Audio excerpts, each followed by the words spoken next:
आने वाले बजट में स्टॉक मार्केट के लिए इन्वेस्टर के माथे पर चिंता की लकीरें खींच सकती हैं। ये हम नहीं कह रहे, ऐसे एक जेफरीज की रिपोर्ट कह रही है। जेफरीज की रिपोर्ट के अनुसार अगर हम देखें तो इंडियन स्टॉक मार्केट में दोबारा से इस बजट में एक बड़ी नेगेटिव खबर आ सकती है। वो बड़ी नेगेटिव खबर क्या है? वो है कि शॉर्ट टर्म कैपिटल गेन एक बार फिर सरकार बजट में बढ़ा सकती है।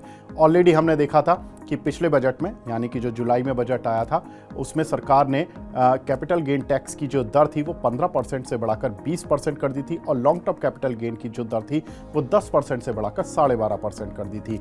लेकिन अब जेफरीज की ये रिपोर्ट कहती है कि शॉर्ट टर्म कैपिटल गेन इस बार भी सरकार 20% से बढ़ाकर 30% प्लस सम सरचार्जेस वो लगाए जा सकते हैं, जिसका मतलब होगा कि निवेशकों की जेब पर सीधे सीधे कैंची चलती हुई दिखाई देगी। यानी कि अगर आप 100 रुपये इन्वेस्ट करते हैं और अगर आप मान लीजिए कि 50 रुपये उस पर गेन कमाते हैं, यानी कि 50 रुपये आपने प्रॉफिट कमाया, तो पहले क्या हो रहा था कि शॉर्ट टर्म कैपिटल गेन के नाम पर 50 रुपये में से 20% यानी कि 10 रुपये आपके अकाउंट को से निकल जाते थे, यानी कि आपके अकाउंट में केवल 40 रुपये बच रहे थे। लेकिन अब सरकार अगर इसी अमाउंट को बढ़ाकर 30% कर देगी, प्लस जो सरचार्जेस लगते हैं उसकी दर को भी स्थिर भी रखती है, तो भी आपकी जो जेब से पैसा होगा वो 50 रुपये के गेन में से करीब 15 से 17 रुपये आपके निकल जाएंगे। इसका मतलब होगा कि सरकार की जो जेब होगी वो ज़्यादा भारी हो जाएगी और आपकी जेब में पैसा कम बचेगा स्टॉक मार्केट में पैसा लगाने के लिए। इससे हो सकता है कि स्टॉक मार्केट में थोड़ी सी डर भी पैदा होने का अंदेशा है। लेकिन जेफरीज ये भी मानते हैं कि हो सकता है कि इस बजट में ये ना हो, लेकिन ये कहीं ना कहीं जो फियर फैक्टर है जो जेफरीज की इस रिपोर्ट ने क्रिएट किया है, ये आने वाले समय में इंडियन स्टॉक मार्केट पे थोड़ा सा असर जरूर दिखा सकता है। साथ ही अगर देखें तो एनएसई के आंकड़ों के अनुसार जो इंडिया में निवेशक हैं वो लगातार बढ़ते जा रहे हैं, करीब 21 करोड़ के पास पहुंच चुके हैं और भारतीय शेयर बाजार ने करीब 13% का रिटर्न भी इस साल में दिया है।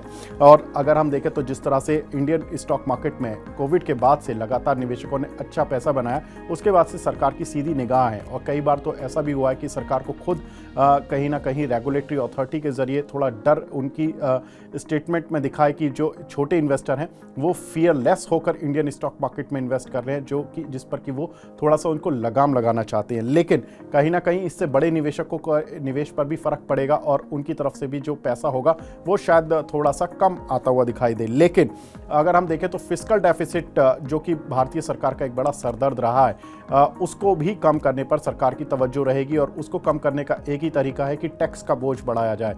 उस टैक्स के बोझ को बढ़ाने का सबसे आसान तरीका शेयर मार्केट है। अगर हम देखें तो FY26 के लिए जो फिस्कल डेफिसिट का जो एस्टीमेट है वो 4.4% और FY25 जो कि अब मार्च में पूरा हो जाएगा उसके लिए जो फिस्कल डेफिसिट का एस्टीमेट था वो 4.8 है। लेकिन जो अनुमान आ रहे हैं कि फिस्कल डेफिसिट हो सकता है कि उससे कम रहे, तो 4.7% तक फिस्कल डेफिसिट आ सकता है। साथ ही सरकार को दूसरी चिंता ये भी सता रही है कि उनको लग रहा है कि RBI से जो उनको डिविडेंड की इनकम मिलती थी वो इस साल तो करीब 2.1 लाख करोड़ मिलेगी, लेकिन नेक्स्ट फिस्कल में यानी कि FY26 में यही डिविडेंड की अमाउंट करीब 1.5 लाख करोड़ के आसपास रह जाएगी। तो उस डेफिसिट को पूरा करने के लिए सरकार हो सकता है कि टैक्स का बोझ बढ़ाए। लेकिन जेफरीज की रिपोर्ट में एक सिल्वर लाइनिंग भी है। उनका कहना है कि अगर short term capital gain tax बढ़ता भी है तो इसके बावजूद इंडियन मार्केट में बहुत सारे शेयर सस्ते हो जाएंगे और उस समय पर वो उन शेयरों को लपकने का एक सही मौका होगा। तो जेफरीज की रिपोर्ट ये नहीं कह रही है कि अगर शेयर टूट जाएंगे तो आपको इंडियन मार्केट से दूर रहना है, नहीं, आपको वैल्यू निवेशक बन के उनको तैयार रहना और खरीदना है। तो ये इस बार के बजट में जो फियर फैक्टर अगर क्रिएट हो रहा है और अब सरकार टैक्स बढ़ाती है, short term capital gain tax, तो ये थोड़ा सा मार्केट के लिए एक नीजक रिएक्शन का तो काम करेगा ऑन द नेगेटिव साइड। लेकिन कहीं ना कहीं जेफरीज की रिपोर्ट के अनुसार ये निवेश करने का सही मौका भी होगा। धन्यवाद।